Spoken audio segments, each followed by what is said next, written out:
Hello বন্ধুরা, নিয়মিত mafia hacking ও romantic গল্প শুনতে আমাদের হাসনাইন স্টোরিজ চ্যানেলটি সাবস্ক্রাইব করে পাশে থাকা বেল আইকনটি অন করে দিন। আর আমাদের গল্পগুলো ভালো লাগলে লাইক, কমেন্ট, শেয়ার করতে কিন্তু ভুলবেন না। ধন্যবাদ। শুনছেন? চেনা পরিচিত নারী কণ্ঠ কানে আসতেই পেছন ফিরে তাকায় জুবায়ের। মুচকি হাসি ঠোঁটে ফুটিয়ে জবাব দেয়। হ্যাঁ, আসুন ভেতরে। কাকন কিছুটা অস্বস্তি নিয়েই জুবায়েরের রুমে প্রবেশ করে। সদ্য গোসল করে আসা জুবায়েরের পরনে শুধু একটি 3/4 প্যান্ট। জুবায়ের দ্রুত আলমারি থেকে একটি টি-শার্ট বের করে পরে নিল। তারপর কাকনের কাছে এসে মুচকি হেসে জিজ্ঞেস করলো, কিছু বলবেন? হঠাৎ আমার কাছে আসা? কাকন তীক্ষ্ণ দৃষ্টিতে জুবায়েরের চোখের দিকে তাকায়, পরক্ষণেই চোখ নামিয়ে নেয়। তেমন কিছুই না। শুনেছি আপনি পড়াশোনায় খুব ভালো। তাই ভাবলাম এই বিষয়ে যদি আপনার কাছ থেকে কোনো সাহায্য পাওয়া যায়। জুবায়ের মনে মনে হাসল। রমণী কি তবে তার ডাকে সাড়া দিচ্ছে? কী সব ভাবছে সে? তা কেমন সাহায্য প্রয়োজন আপনার? আপনাকে সাহায্য করতে পারলে আমি ধন্য হব। কাকন কোমল কণ্ঠে বলল। পড়ার কোনো রুটিন নেই। আজ বছর হয়েছে বই ছুঁয়ে দেখিনি। জুবায়ের বুঝল জমিদার কন্যার কি চাই। জুবায়ের হাসি মুখে বলল, আমি রুটিন বানিয়ে দেব, রাতে তৈরি করি। এখন খুব খিদে পেয়েছি। কাকন মাথা নাড়ায়, শান্ত কণ্ঠে বলে। চলুন খেয়ে নিন। এমন সময় জুবায়েরের ফোনে রিং বেজে উঠল। ফোনটা কানে নিতেই জুবায়েরের হাসিমাখা মুখটা অন্ধকারে নিমজ্জিত হয়ে গেল। ওপাশ থেকে কে কি বলছে শোনা যাচ্ছে না, কিন্তু জুবায়ের চুপচাপ গম্ভীর মুখ করে দাঁড়িয়ে আছে। কিছু সময় পর জুবায়ের উত্তর দিল। চিন্তা করো না, আমি দেখছি। এটুকু বলেই ফোন কেটে দিল। কাকন ভ্রু কুঁচকে জিজ্ঞেস করলো। কিছু হয়েছে? জুবায়ের কৃত্রিম হাসি ফুটিয়ে বলল। না, আপনি যান, আমি আসছি। কাকন এখনো দাঁড়িয়ে আছে। জুবায়েরের মুখ দেখেই বোঝা যাচ্ছে কিছু একটা হয়েছে। কাকনকে এভাবে তাকিয়ে থাকতে দেখে জুবায়ের ছোট্ট করে দীর্ঘশ্বাস ফেলে বলে, চলুন, আমি যাচ্ছি। জুবায়ের আর কাকন খেতে বসেছে। ফারুক আর সুমিকে আগেই খাবার দিয়ে এসেছে কাকন। রহমত আর মাজেদা হাসপাতালে আছে বকুলের কাছে। পলাশ আর লতা খাবার খেয়ে তাদের খাবার দিয়ে আসতে গিয়েছে। শুধু কাকন আর জুবায়েরই বাকি ছিল। এমন সময় কাঁদতে কাঁদতে ভেতরে আসে লতা। তার পেছনে রাগে ফুঁসতে ফুঁসতে পলাশও আছে। কাকন বিরক্তিকর শ্বাস ফেলে। সারাদিন এদের লেগে থাকে। কাকন হাত ধুয়ে ওদের কাছে যায়। কি হয়েছে? পলাশ লতার দিকে রাগী দৃষ্টিতে তাকিয়ে বলে, এই মাইয়ারে জিগাও কি হইছে, দিন দিন বড় হইতেছে আর বদনামি বাড়তাছে। কাকন আর চোখে লতার দিকে তাকায়। এতক্ষণে কান্না বন্ধ হয়ে গেছে। ফুপিয়ে ফুপিয়ে কাছে নিচের দিকে পলাশ লতার মাথায় একটি থাপ্পড় দিয়ে বলে, বল বল, তুই না আপারে বিচার দিবি, দে, এমন কথা বের হয় না। কাকন পলাশের হাত ধরে দূরে দাঁড় করায়। চোখ রাঙিয়ে পলাশকে চুপ করতে বলে। কি হয়েছে কি সোজা সবটা বল। এমনিতেই বাড়ির পরিস্থিতি অন্যরকম। কেউ কোনো উত্তর দিচ্ছে না দেখে কাকন পলাশের দিকে তীক্ষ্ণ দৃষ্টিতে তাকিয়ে প্রশ্ন করে। কি হয়েছে বল। পলাশ যেন এই সুযোগের অপেক্ষায় ছিল। প্রশ্ন করার সাথে সাথে বলতে শুরু করে। হাসপাতালে গেছি খাবার দিতে, এই মাইয়া কি করছে জানো? একা একা হাসপাতালের বাইরে যাইয়া ঘুরতে আসে। হাসপাতালের বাইরে ফুল গাছ দেখছে, আর কি লগে লগে ফুল ছিঁড়া শুরু করছে। আমি চেঁচামেচির আওয়াজ শুইনা বাইরে আইসা দেখি দারোয়ান ওরে দমকাইতেছে। আমার রাগ উঠবো না বলো আপা? আমি আর কিছু না বইলা টানতে টানতে বাড়ির পথে নিয়ে আসতেছিলাম, কিন্তু এই মাইয়ার কি মাইর না খাইতে ভাল লাগে? হাসপাতাল থাইকা এসিডের বোতল নিয়ে আসছে, বোতল থাইকা এসিড হাতে পড়ছে আর হাত পুইরা গেছে। অকর্মা মাইয়া, দিসিও মাইর, বলদ জানি কথাকার, মাথায় খালি গোবর। পলাশ একদমে কথাগুলো বলে রাগে ফুঁসতে ফুঁসতে চলে যায় নিজের ঘরের দিকে। কাকন মাথায় হাত দিয়ে বসে পড়ে। এদের বাচ্চামো আর কমবে না। ততক্ষণে জুবায়েরের খাওয়া শেষ। সবটা শুনেছে সে। জুবায়েরকে দেখে কাকন লতাকে বলে। ডাক্তারবাবুর সাথে ওপরে যা, হাতে ওষুধ দিয়ে দেবে। লতা মাথা নাড়িয়ে উপরে যেতে থাকে। জুবায়েরও বিনা বাক্যে চলে যায়। কাকন সোফাতে কপালে হাত দিয়ে বসে আছে, মাথাটা ধরে আসছে। অনেকদিন হলো এতিমখানায় যাওয়া হয় না, সময় পাচ্ছে না। বাচ্চাগুলো নিশ্চয়ই অপেক্ষা করে বসে আছে। আনমনে হাসলো কাকন। এমন সময় বাড়িতে প্রবেশ করলো তেজওয়ান আর আফিফ। এই সময়ে তাদের বাড়িতে দেখে কাকন উঠে দাঁড়ালো। কপালে ভাঁজ পড়ল। তেজওয়ান কাকনের মুখোমুখি দাঁড়ালো। সোজাসুজি প্রশ্ন করলো, অনুপ্রভাকে? কাকন ভ্রু কোঁচকালো। হঠাৎ এমন প্রশ্ন? তেজওয়ান গম্ভীর এবং শান্ত কণ্ঠস্বরে বলল। আমি জানি সব প্রশ্নের উত্তর আপনার কাছে পাবো, তাই আশা। কাকন ভ্রু কুঁচকে প্রশ্ন করল। হঠাৎ এমন প্রশ্ন? অবশ্য সবাই তো জানি অনুপ্রভাকে। আপনিও নিশ্চয়ই কারো কাছ থেকে শুনে গেছেন। সম্পূর্ণ জানতে ও শুনতেই এসেছি। তেজওয়ানের সোজাসাপটা জবাব। হয়তো কথাগুলো সাজিয়েই রাখে সবসময়। কাকন গম্ভীর গলায় বলে। আপনি এসেছেন কেস স্টাডি করতে, ইতিহাস জেনে কি করবেন? তেজওয়ান ফিসেল হাসলো। মাঝে মাঝে জানার প্রয়োজন আছে। আর যেখানে সবাই বলছে খুনগুলো কোনো আত্মা করেছে, সেখানে তো জানাটা আবশ্যক। কাকন ছোট্ট করে দীর্ঘশ্বাস ফেলে। ওপরে চলুন বলছে। কাকন উপরে আসে, একটি স্টোর রুমে প্রবেশ করে। তার পেছন পেছন তেজওয়ান ও আফিফ। কাকন স্টোর রুমে থাকা সিন্দুক থেকে একটি ডায়েরি বের করে। অনেক পুরনো যুগের ডায়েরি। কাকন ডায়েরি থেকে একটি চিত্রাঙ্কন বের করে তেজওয়ানকে দেখায়। সাদা কালো চিত্র। এই হলো অনুপ্রভা। তেজওয়ান ছবিটি হাতে নিয়ে দেখে চোখ তুলে কাকনের দিকে তাকিয়ে বলে। তারপর কাকন মৃদু হাসে। ছবিটি নিয়ে আগের জায়গায় রেখে বলে। বলছি, সালটা 1892 খ্রিস্টাব্দ। শিকদার জমিদার বাড়ির প্রথম সন্তান জন্মগ্রহণ করেন। তখনকার জমিদার ছিলেন বাবুল শিকদার। তার প্রথম সন্তানই অনুপ্রভা। প্রথম সন্তান হওয়াতে বেশ আদরে যত্নে বড় হয়। জমিদার বাবুল মেয়ের নাম রাখেন অনুপ্রভা, কারণ তিনি ছিলেন অসম্ভব সৌন্দর্যের অধিকারী। ঠিক যেন প্রভাতে ফুটে থাকা সেই পুষ্প, তার নাম রাখা হয় অনুপ্রভা। তার কিছু বছর পর জমিদার বাড়িতে আবার আনন্দের উৎসব লাগে। তাদের দ্বিতীয় সন্তান পৃথিবীতে আসেন। তার নাম রাখা হয় ফজলুর শিকদার। অনুপ্রভার অতিরিক্ত হৃদয় শীতল করা সৌন্দর্য মুগ্ধ হতো যে কেউ, তবে সবার সামনে তিনি আসতেন না। দিনটা ছিল বৈশাখের শুরু। পৃথা বাবুলের কাছে আবদার করে তিনি মামা বাড়িতে যাবেন। হাতে কাজ থাকায় তিনি নিয়ে যেতে পারেন না, তাই লেঠেল দিয়ে অনুপ্রভাকে পাঠানো হয়। তখন তার বয়স 17। মামাবাড়ি যাওয়ার রাস্তায় একটা পর্যায়ে ছিল ঘন জঙ্গল। অনুপ্রভা ছিলেন ঘোড়ার গাড়িতে। হঠাৎ গাড়ি থেমে গেল।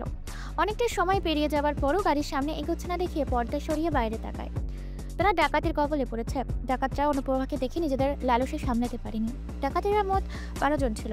সবাই মিলে অনুপ্রভাকে ধর্ষণ করে। তাদের মাঝে দুজনকে অনুপ্রভা ভালোভাবেই চিনত। একজন ছিল তাদের গ্রামের উকিল, যার সাথে বাবুলের ভালো সম্পর্ক ছিল, আর অপরজন ছিল তারই রক্ষী। ভাগ্যক্রমে অনুপ্রভা বেঁচে ফিরে প্রায় মাসখানেক সময় লাগে সেরে উঠতে। তবে মানসিকভাবে অনুপ্রভা অসুস্থ হয়ে পড়েছিল। একদিন সেই উকিল, রক্ষী আর যারা যেদিন অনুপ্রভার সমস্ত কিছু ছিনিয়ে নিয়েছিল, একের পর এক সবার নৃশংস লাশ পাওয়া যায়। তবে পাওয়া যায় না কোনো প্রমাণ। দিনটা ছিল 23শে মার্চ 1910 খ্রিস্টাব্দ, অনুপ্রভার জন্মদিন। অনুপ্রভার জন্য আলাদা একটি বাড়ি বা মহল তৈরি করা হয়েছিল বাবু শিকদার। বাড়ির নাম ছিল অনুপ্রভা গৃহ। সেখানে অনুপ্রভা তার দাসীদের নিয়ে থাকতেন। সেদিন তিনি আত্মহত্যা করেন তার গৃহে, তার কক্ষে। একটি ডায়েরিতে তিনি সবকিছু লিখে গিয়েছিলেন, আর তার হাতে ছিল একটি চিঠি যেখানে লেখা ছিল, আমার মৃত্যুর পর এই অনুপ্রভা গৃহ বন্ধ থাকবে। কেউ যেন এই গৃহে প্রবেশ না করে। অনুপ্রভা সকলের কর্মফলের শাস্তি দেবে। মেয়ের কথা মতো সেদিনই এই গৃহে তালা লাগানো হয়, আর খোলা হয়নি। এই তো, এই পর্যন্তই। কাকন থামলো। তেজন মনোযোগ দিয়ে সবটা শুনছিল। তেজনের বিশ্বাস কেউ অনুপ্রভা নাম ব্যবহার করে এই খুনগুলো করছে, কিন্তু কে আর কেনই বা? তার মানে খুনগুলো অনুপ্রভা করেছে? আফিফ প্রশ্ন করে কাকনকে। কাকন ফিচেল হাসে। হয়তো বা হয়তো না। তেজন প্রশ্ন করে। মানলাম খুনগুলো অনুপ্রভা নামক আত্মা করেছে, কিন্তু তার কথা অনুযায়ী খারাপ মানুষদের শাস্তি দেওয়ার কথা। তাহলে এই 7টা খুন কেন? আর এর আগে তো কোনো খুন হয়নি। অদ্ভুত না? কাকন শব্দ করে হাসলো। অফিসার, কে কি পাপ করেছে সে তো বাইরে থেকে দেখা যায় না। আপনি বরং আগে খুন হওয়া ব্যক্তিগুলোর সম্পর্কে জানুন, তারপর হয় খুনের পিছু নিয়ে সে আত্মহত্যা মানুষ। হ্যাঁ, তা অবশ্যই। তা অনুপ্রভা গৃহটা কোথায়? কাকন সিন্দুকটা বন্ধ করতে করতে বলে। বাড়ির পেছনে জঙ্গল পেরিয়ে, অবশ্য আগে জঙ্গল ছিল না। 100 বছরের বেশি সময় ধরে যাওয়া হয় না, খোলা হয় না বাড়ির গেট। তাই তো এমন সবুজের সৃষ্টি, পরিত্যক্ত অবস্থা। তেজন কাকনের দিকে তাকিয়ে বলে। বাড়িটা দেখার খুব ইচ্ছে জাগছে। কাকন মৃদু হেসে বলল। বাড়ি থেকে দেখতে পারেন, তবে এই গেট খুলবেন না। আমরা কথার খেলাপ করি না।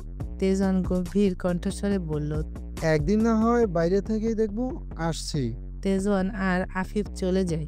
কাকন স্টোররুমের দরজা বন্ধ করে দীর্ঘশ্বাস ফেলে। এই এলোমেলো জীবন আর ভালো লাগে না তার। কেউ এসে যদি গুছিয়ে দিত। আসবে না, কেউ আসবে না। তার অন্ধকার জীবনে কেউ আলো জ্বালাতে আসবে না, আর না সে চায় কাউকে তার এই জীবনে জড়াতে। আমি কেন অনুপ্রভা হলাম না? কেন অর্ধ নামের আমি থেমে গেলাম? আমি কি দেখা পাবো না শান্তি নামক অনুভূতির? শীতের সন্ধ্যা, সন্ধ্যা বলতে ভুল হবে, বলতে গেলে রাতের শুরু। বারান্দায় দাঁড়িয়ে একদৃষ্টে ধোয়া ওঠা চায়ের কাপের দিকে তাকিয়ে আছে তেজওয়ান। গভীর মনোযোগ দিয়ে দেখছে কিছু একটা। পরনে ধবধবে সাদা রঙের পাতলা লম্বা হাতা টি শার্ট। লোকটার কি শীত করে না? নিজেকে নিজে প্রশ্ন করলো আফিফ, নিজেই উত্তর খুঁজে নিল আবার। এমন দেহে শীত স্পর্শ করতে পারবে না। সিক্স প্যাকের কামাল। আমি এক জন্মগত রোগা। থাক ভাই, এমনিতেই ঘুম হারাম। স্যারের মতো বডি বানাতে গেলে আমাকে আর খুঁজে পাওয়া যাবে না। মনে মনে কথাগুলো ভাবলো। চায়ের কাপের দিকে এরকম মনোযোগ দিয়ে তাকিয়ে থাকার মানেটা কি বুঝতে পারলো না আফিফ। দক্ষিণা শীতল বাতাস স্পর্শ করছে তাদের। প্রায় ঘন্টাখানেক ধরে দাঁড়িয়ে আছে তারা। আফিফের বেশ বিরক্ত লাগলো। এমনিতেই চুপচাপ দাঁড়িয়ে আছে তেজওয়ান, মুখে একটি বাক্য পর্যন্ত নেই। এভাবে দাঁড়িয়ে থাকার কোনো মানে আছে?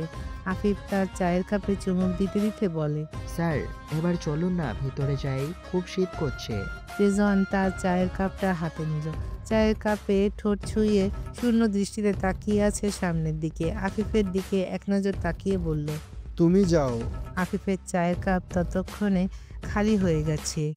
আফিফ কোনো কথা না বলে তার নিজের কক্ষে চলে গেল। তেজওয়ান তার হাতে থাকা কাপ ব্যালকনির রেলিংয়ে রেখে আবার কিছু একটা ভাবতে লাগলো।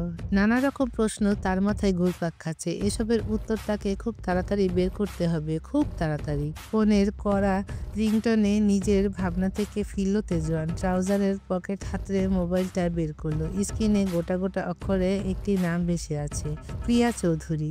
বিরক্তিকর একটি নিঃশ্বাস ফেললো। ভাবলো কলটি ধরবে না। সেই ভাবনায় মোবাইলটা পুনরায় পকেটে রেখে দিল। কলটা কেটে গেল, আবার বেজে উঠল।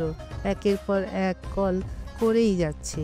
এবার বিরক্তি নিয়েই কলটি রিসিভ করলো তেজওয়ান। কর্কশ গলায় বলল, সমস্যা কি? প্রিয়া হাসলো, কিছুটা আহ্লাদ নিয়ে বলল, আই মিস ইউ বেব, অনেক বেশি মনে পড়ছিল তোমাকে। তেজওয়ান ফোনটা কান থেকে নামিয়ে ঠোঁট গোল করে দীর্ঘ একটি নিঃশ্বাস ফেললো। নিজেকে কিছুটা নিয়ন্ত্রণ করার চেষ্টা মাত্র। ওপাশ থেকে প্রিয়া আবার বলতে শুরু করলো, কালকে যতবার কল করেছি, আজ সকালেও করেছি, কল কেন ধরো না? আমার চিন্তা হয় না বুঝি? আমি সারাদিন শুয়ে বসে কাটাই না প্রিয়া, আর আমাকে যখন তখন ফোন দেওয়া বন্ধ করো। প্রিয়া একটু তেজি কণ্ঠেই বলল, তেজওয়ান, আমাদের সামনে বিয়ে হতে চলেছে, একটা সম্পর্ক তৈরি হতে যাচ্ছে আমাদের। তুমি সবসময় এভাবে কেন কথা বলো? একটা বছর ধরে এমন করছো, আমার কষ্ট হয় না? শেষের কথাগুলো একটু নরম গলায় বলল প্রিয়া। বিয়ে কে করতে বলেছে? নিজেই তো নিজের বাবাকে পাঠিয়েছিলে, তাই না? আমি তোমার প্রতি আগ্রহী নই। তোমার জন্য ভালো হবে এই বিয়েটা না করা। আর তুমি করো বা না করো, আমি কালকেই বাবাকে বলবো আমি তোমাকে বিয়ে করব না। প্রিয়ার আগে ফুঁসছে, রেগে গর্জে উঠে বলল, আচ্ছা, সত্যি করে বলো তো, তুমি ছেলে তো? আই মিন, তোমার কোনো প্রবলেম নেই তো? অবশ্য আমি কি বলছি থাকতেই পারে, না হলে আমি কত কি করলাম, এতে তোমার কোনো ফিলিংসই কাজ করে না। এখনও সময় আছে, ভালো ডক্টর দেখাও তেজওয়ান। আর কি বলতে, বিয়েতে না করবে সেটা আমিই করে দিচ্ছি।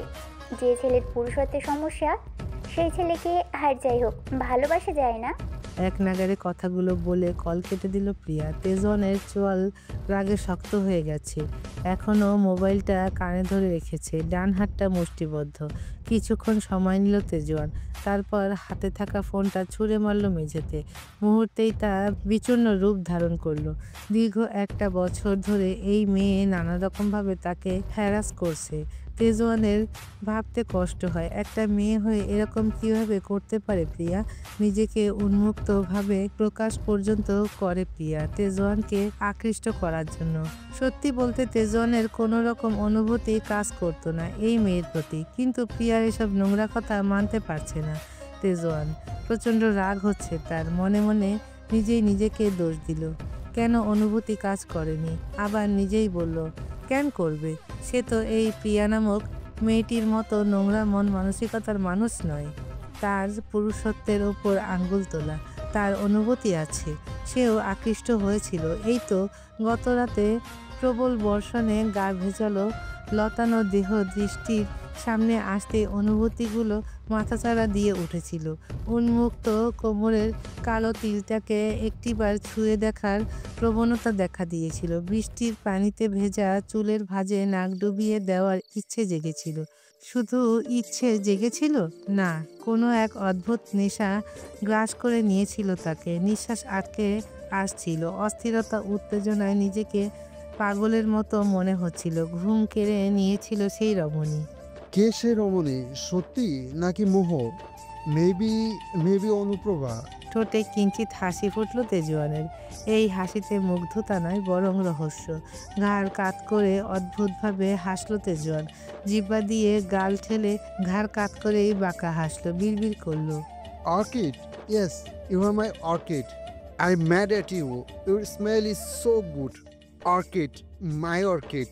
অদ্ভুতভাবে আবার হাসল তেজওয়ান। বিড়বিড় করে বেশ কয়েকবার নাম জপলো। Orchid, orchid, orchid. অশান্ত সায়রে প্রেমের প্রহরে শান্ত পথে দেখা, দগ্ধ হৃদয়ে সন্ধি মেলাবো যদি দাও তুমি ধরা।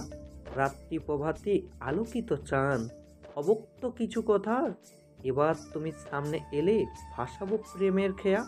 ছাদের রেলিংয়ে পা ঝুলিয়ে বসে আছে জুবায়ের। মনের মাঝে জট পাকানো ছন্দগুলো বের করছে। সে কি কবি হয়ে গেল?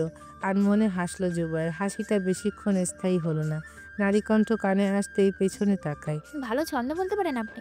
জুবায়ের মৃদু হাসলো, আবার সামনের দিকে দৃষ্টি রাখলো। কাকন পাশে এসে দাঁড়ালো। এখানে বসে আছেন যে ডাক্তারবাবু, খাবেন না? খাওয়া দাওয়ার বিষয়টা না থাকলেই বোধহয় ভালো হতো, তাহলে আপনাকে আর বিরক্ত পরিস্থিতিতে পড়তে হতো না, তাই না? কথার পিঠে জুবায়েরের এমন কথা শুনে কাকন কিছু না বুঝে ভ্রুজোড়া কুঁচকে নেয়। মানে? জুবায়ের সামনের দিকে দৃষ্টি রেখেই বলল। মানে তেমন কিছুই না, এমনিতে তো সারাদিন আশেপাশে আসেন না, শুধু এই খাওয়ার জন্য ডাকতেই আসেন। আমাকে যে আপনার বিরক্ত লাগে তা কিন্তু আমি জানি মিস, কিন্তু আপনার কিছু করার নেই। আমি যেই কথা বলবো যে আপনি বিরক্ত হন বা না হন। কথাগুলো বলে সামান্য হাসলো জুবায়ের। হাসতে পারল না কাকন। জুবায়েরের বলা কথাগুলো তার বুকে তীরের মতো এসে বেঁধেছে। জুবায়েরকে সে অপছন্দ বা বিরক্তিকর ভাবে না, বরং এই চঞ্চল ছেলেটাকে বেশ ভালো লাগে তার। কিন্তু এ ভালো লাগা কিসের জানা নেই তার, আর জানতেও চায় না। সে কারো সাথেই স্বাভাবিক হতে পারে না, হয়তো হতে চায় না।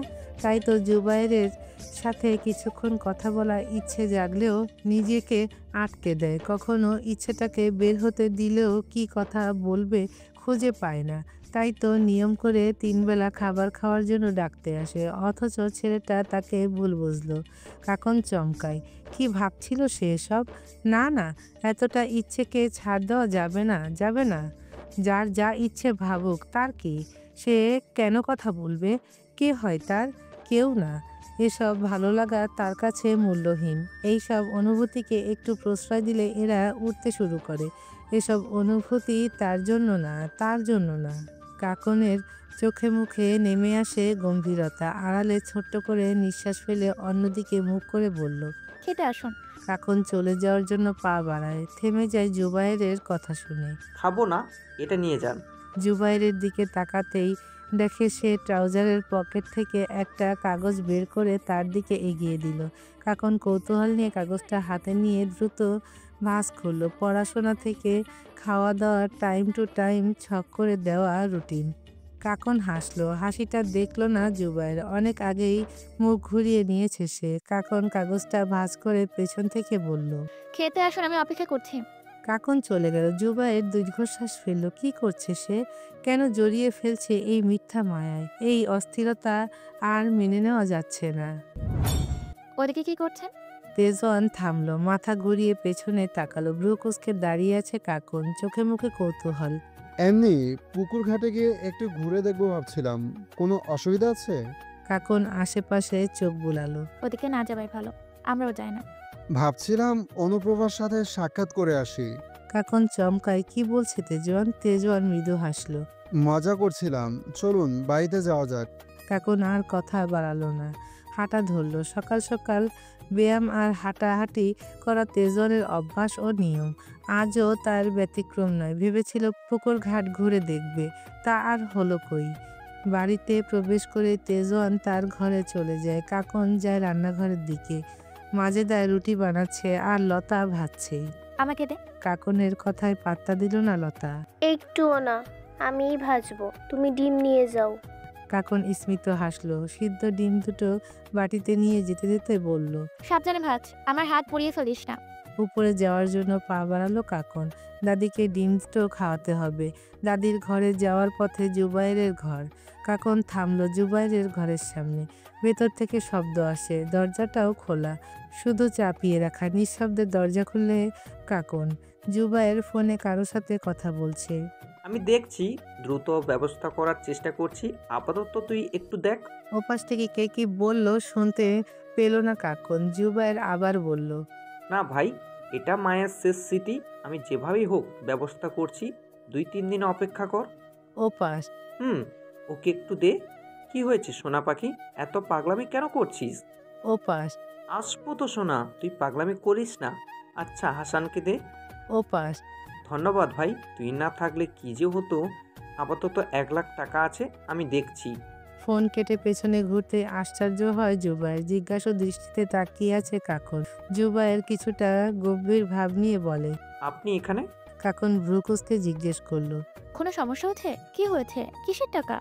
আর কিছু বলতে দেয় না জুবাইর। উত্তেজিত কণ্ঠস্বরে বলে, আপনি আসতে পারেন, আর হ্যাঁ, কারো ঘরে আসার আগে অনুমতি নিয়ে তারপর আসবেন। আর কিছু না বলে সোজা ওয়াশরুমে চলে যায় জুবাইর। কাকন হতভম্বের ন্যায় দাঁড়িয়ে থাকে সেখানে। জুবাইর তার সাথে এমন আচরণ করলো, কিন্তু কেন? আর কাকেই বা সোনা পাখি বলল? নানা রকম চিন্তাভাবনা মাথায় ঘুরপাক খাচ্ছে কাকনের, যা তাকে কষ্ট দিচ্ছে। মুহূর্তেই চোখ টলমলে হয়ে গেছে অশ্রুতে। কেন এই অদ্ভুত অনুভূতি হচ্ছে? কেমন আছো? হাসপাতালের কেবিনে থাকা ফ্যানের দিকে আনমনে তাকিয়ে আছে বকুল। কণ্ঠস্বর কানে আসতেই চোখ বন্ধ করে নেয় সে। এমন সময় বাচ্চাটির কান্না করতে হবে। চোখ খুলে তাকাতেই দেখে আফিফ বাচ্চাটিকে যত্ন সহকারে কোলে নিচ্ছে। মুহূর্তের মধ্যেই বাচ্চাটি শান্ত হয়ে যায়। আফিফ বাচ্চাটির দিকে তাকিয়ে মুচকি হাসে। অন্যরকম প্রশান্তি কাজ করছে তার মাঝে। বকুল শান্ত চোখে দেখছে দুজনকেই। তার গলা ধরে আসছে। মনে হচ্ছে যন্ত্রণাগুলো গলায় এসে আটকে গেছে। না পারছে কাঁদতে, না পারছে কিছু বলতে। বাচ্চাটির দিক থেকে চোখ সরিয়ে বকুলের দিকে তাকায় আফিফ। দুজনের চোখাচোখি হতেই বকুল চোখ নামিয়ে নেয়। শুকিয়ে গেছে মেয়েটি। কম ধকল তো আর যায়নি। পরিস্থিতি স্বাভাবিক করার জন্য আফিফ বাচ্চাটিকে বকুলের দিকে এগিয়ে দেয়।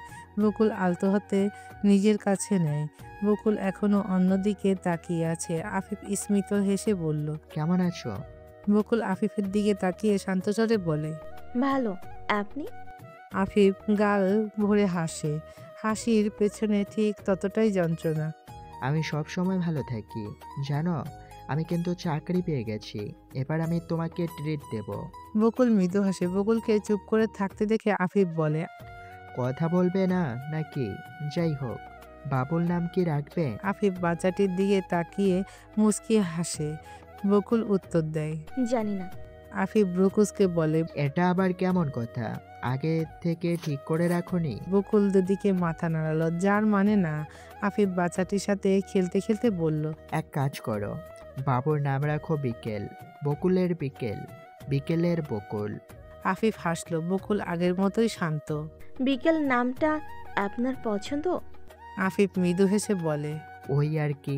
বকুল বেডের হেডবোর্ডে মাথা ঠেকিয়ে চোখ বন্ধ করে নেয়। জানেন, ওর বাবা ওর নাম রাখতে চেয়েছিল প্রেম। আফিফের বুকটা মোচড় দিয়ে উঠল। প্রিয় মানুষটির মুখে অন্য কারোর নাম শুনলে এমন যন্ত্রণাই হয়। বকুল আবার বলল, ভালো হয়েছে। জানেন, লোকটা মরে গেছে, না হলে আমার মতো আমার ছেলের জীবনটাও নষ্ট হতো। শব্দ করে হাসলো বকুল। আফিফ চমকায়। কি ধরনের কথা বলছে বকুল? জানেন, প্রত্যেকটা দিন আমাকে মারতো, কোনো কারণ ছাড়াই মারতো। কাউকে বলতে পারতাম না কি বলবো। জানেন, আমি যখন তাকে জানালাম আমি মা হতে যাচ্ছি, সেদিনও আমাকে মেরেছিল। অনেক ব্যথা পেয়েছি, তবুও ছাড় দেয়নি। আল্লাহ ভালোই করেছি, তাই না? জানেন, সেদিন আসার পথে তিনি হুট করে রেগে গেলেন, একটা থাপ্পড় মারলেন রাস্তার সবার সামনে। কেন মারলেন আমি জানি না।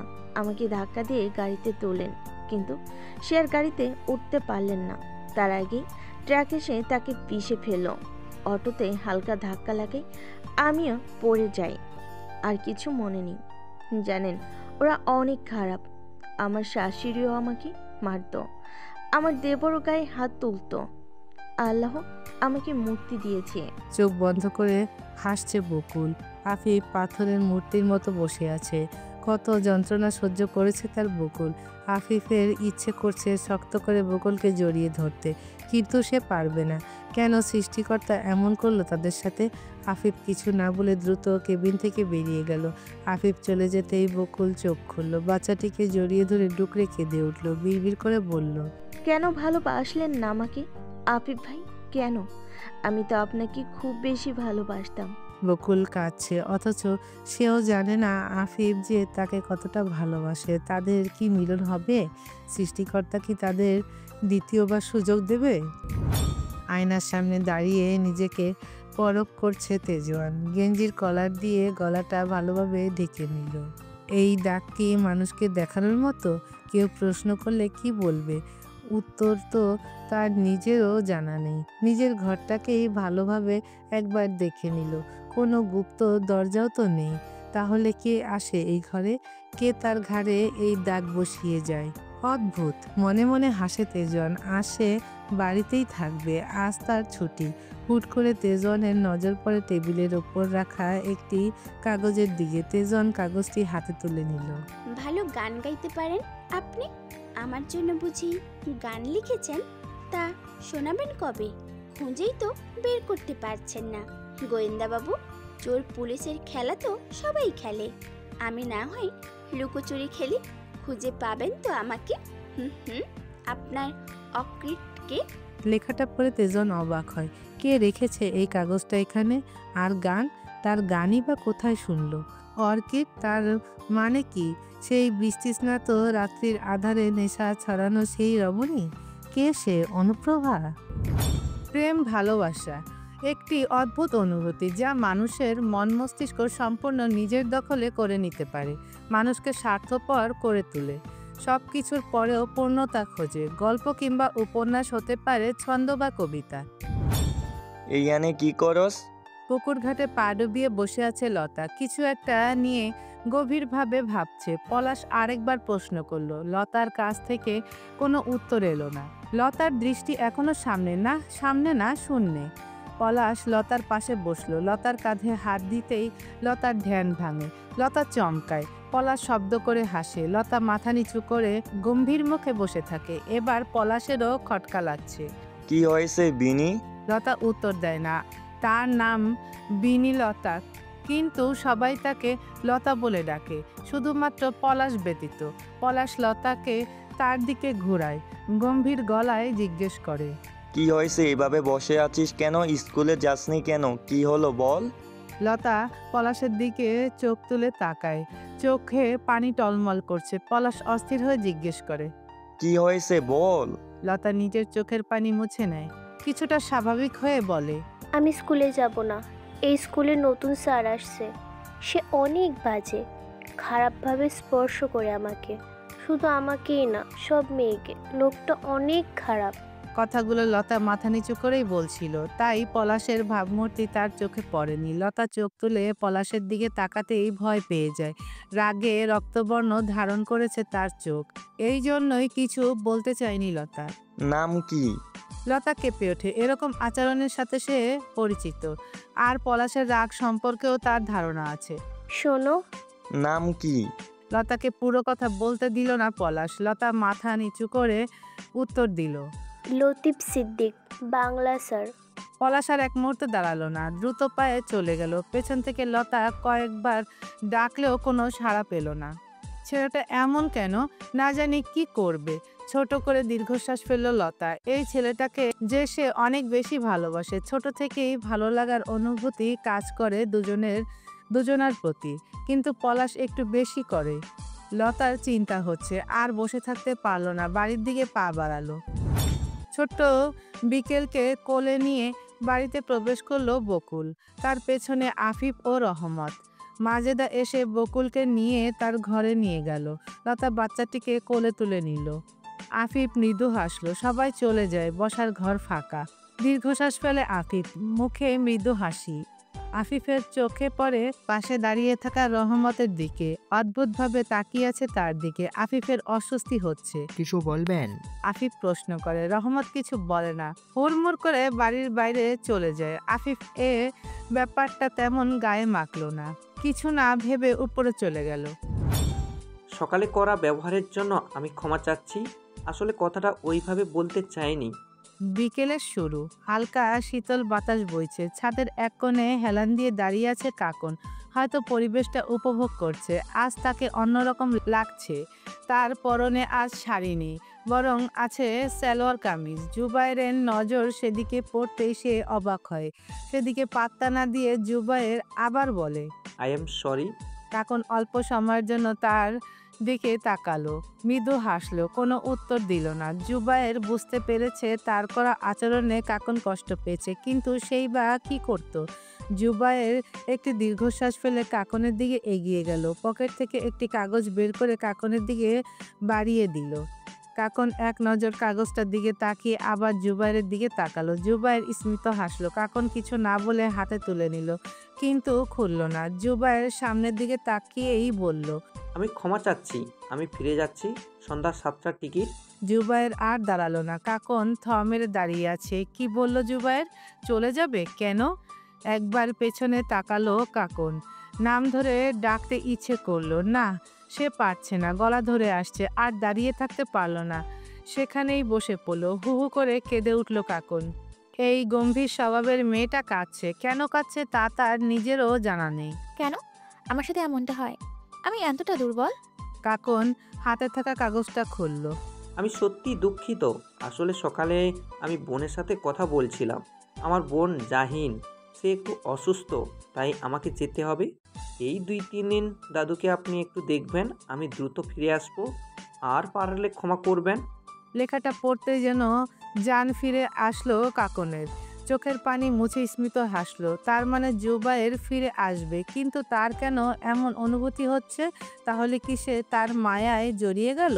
নিজেকে নিজে প্রশ্ন করলো কাকন। না না, এটা সম্ভব না। সে কেন নিজের আবেগগুলোকে সংযত করতে পারছে না?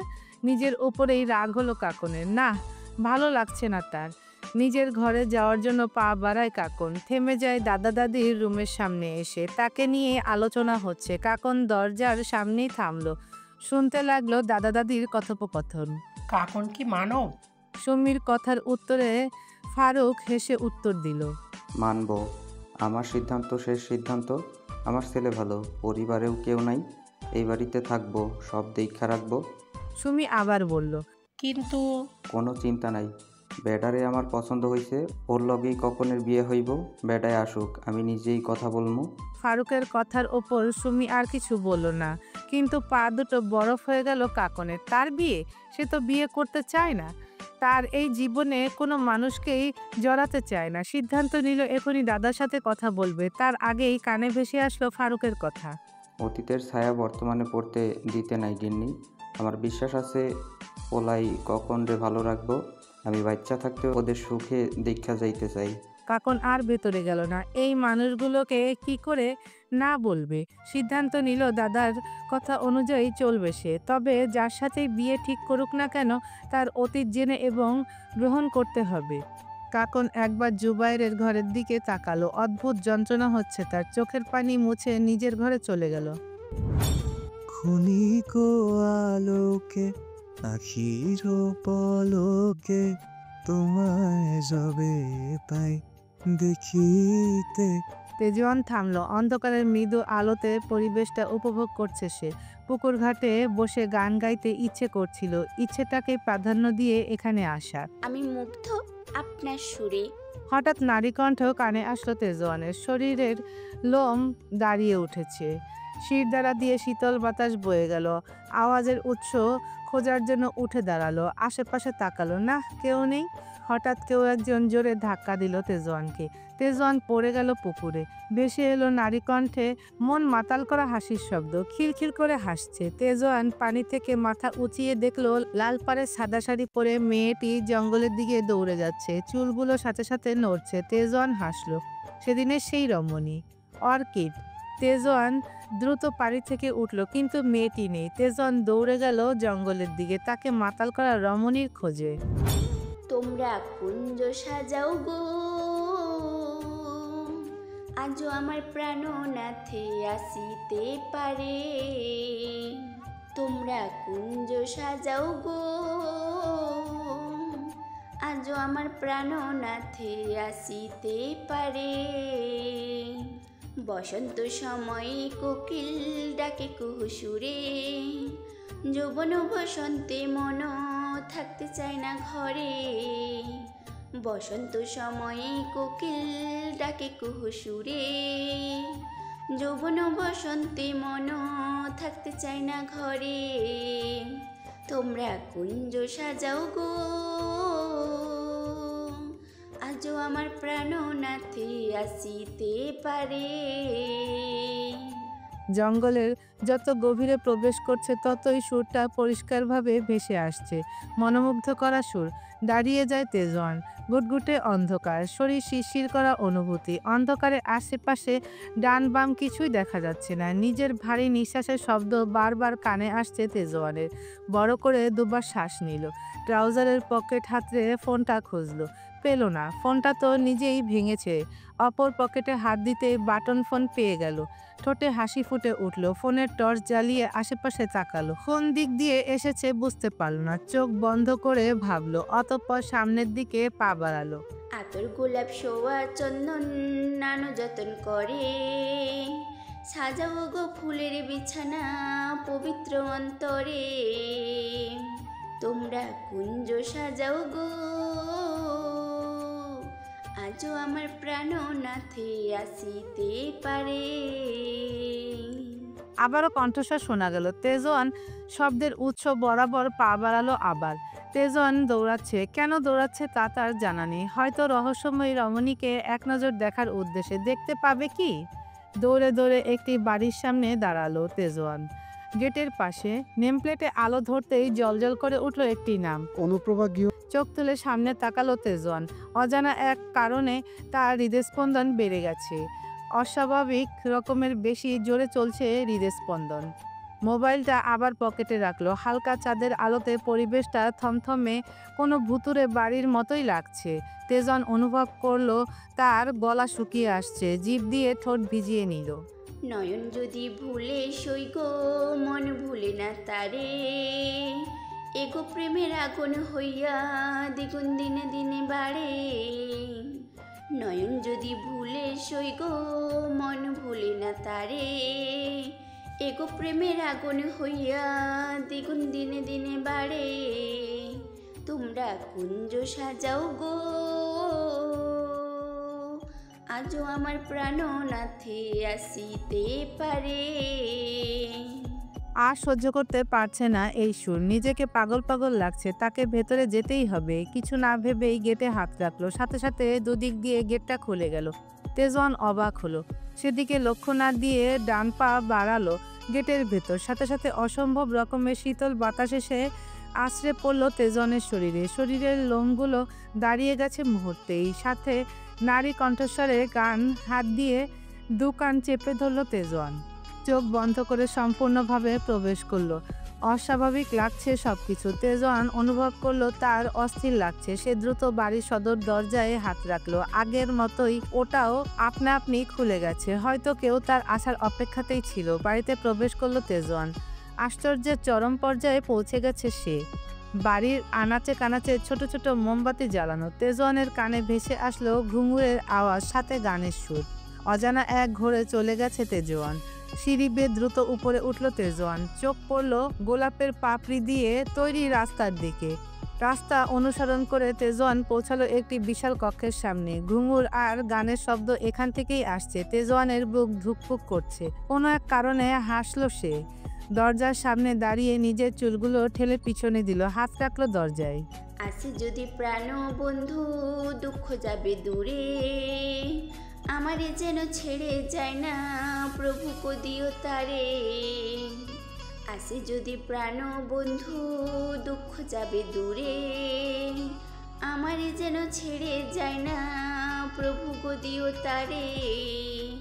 তোমরা কুঞ্জ সাজাও গো, আজও আমার প্রাণনাথে আসিতে পারে।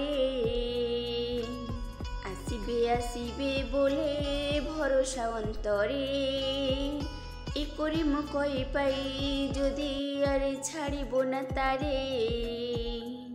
তোমরা কুঞ্জ সাজাও গো, আজও আমার প্রাণনাথে আসিতে পারে। তোমরা কুঞ্জ সাজাও গো, আজও আমার প্রাণনাথে আসিতে পারে। এলোমেলো নেশাক্ত ভঙ্গিতে নাচছে এক রমণী। মোমবাতির মৃদু আলোতে চেহারা দেখা যাচ্ছে না। পরনে লাল টকটকে শাড়ি, ভালোভাবে পরখ করলো এটা জামদানি। দরজার সামনে দাঁড়িয়ে তা দেখছে তেজওয়ান। অস্থিরতা বেড়েই চলেছে তার। মন মিলে মানুষ মিলে সময় মিলে না, পীড়িতে শান্তি মিলে না, পীড়িত করে মন উল্লাসে। ঠেকালো যে জনে ভালোবেসে, কালো নাগে দমছিল বিষে, মন্ত্র মানে না। মন মিলে মানুষ মিলে সময় মিলে না, পীড়িতে শান্তি মিলে না, পীড়িত করে মন উল্লাসে। ঠেকলো যে জন ভালোবেসে, কালো নাগে দমছিল বিষে, মন্ত্র মানে না। অর্কিড, রমণী থামলো। তেজনের ডাকে মূর্তির ন্যায় দাঁড়িয়ে পড়লো পিছন ফিরে। তেজন বাঁকা হাসলো। এক পা করে এগিয়ে গেল রমণীর পানে। যত এগোচ্ছে তত তেজনের হৃদস্পন্দন বেড়েই চলেছে। রমণী ঠিক পেছনে এসে থামলো তেজওয়ান। সেদিনের সেই সুবাস আবারও ঠোঁট ভেজালো। ঘাড় কাত করে কিছু একটা বিড়বিড় করলো। Orchid, my orchid. তেজন হাত রাখলো রমণীর বাহুতে, একটানে নিজের দিকে ঘোরালো। রমণীর শরীর প্রচণ্ড ঠান্ডা, লম্বা ঘোমটা টানা। তেজনের বোধহয় বিরক্ত লাগলো এই ঘোমটা, যেন বাধা হয়ে দাঁড়িয়েছে তাদের মাঝে। কোনো কিছু না ভেবেই ঘোমটা খুলে ফেলল তেজওয়ান। মোমবাতির সোনালি মৃদু আলোতে রমণীর মায়াবী মুখটা স্পষ্টতই। মায়াবী নয়নে কাজলের রেখা। বেশ হিংসে হলো তেজওয়ানের। মুখে নেই কৃত্রিম সাজগোজ, ঠোঁটজোড়া হালকা গোলাপি। তেজওয়ানের নজর পড়ল গলায় থাকা তিলটার দিকে, যা তাকে বারবার আকর্ষণ করছে। ইচ্ছা করলো ছুঁয়ে দেখতে। অজান্তেই হাত বাড়ালো তিলটার দিকে। স্পর্শ করার সাথে সাথে চোখ দুটো বন্ধ করে নিল রমণী। তেজওয়ান তাকালো সেদিকে। তেজওয়ানের শার্ট খামচে ধরল রমণী। তেজওয়ানের হাত চলে গেল রমণীর কোমরে। আস্তে করে নিজের কাছে টেনে নিল। নিঃশ্বাস ভারী হচ্ছে তার। অস্থির হয়ে জিজ্ঞেস করলো, কে তুমি? রমণী মাথা তুলে তেজওয়ানের দিকে তাকালো। ঠোঁটে ফুটে উঠল হাসি। কি মায়াবী লাগছে। রমণী তার হাত নিয়ে রাখলো তেজওয়ানের দুগালে।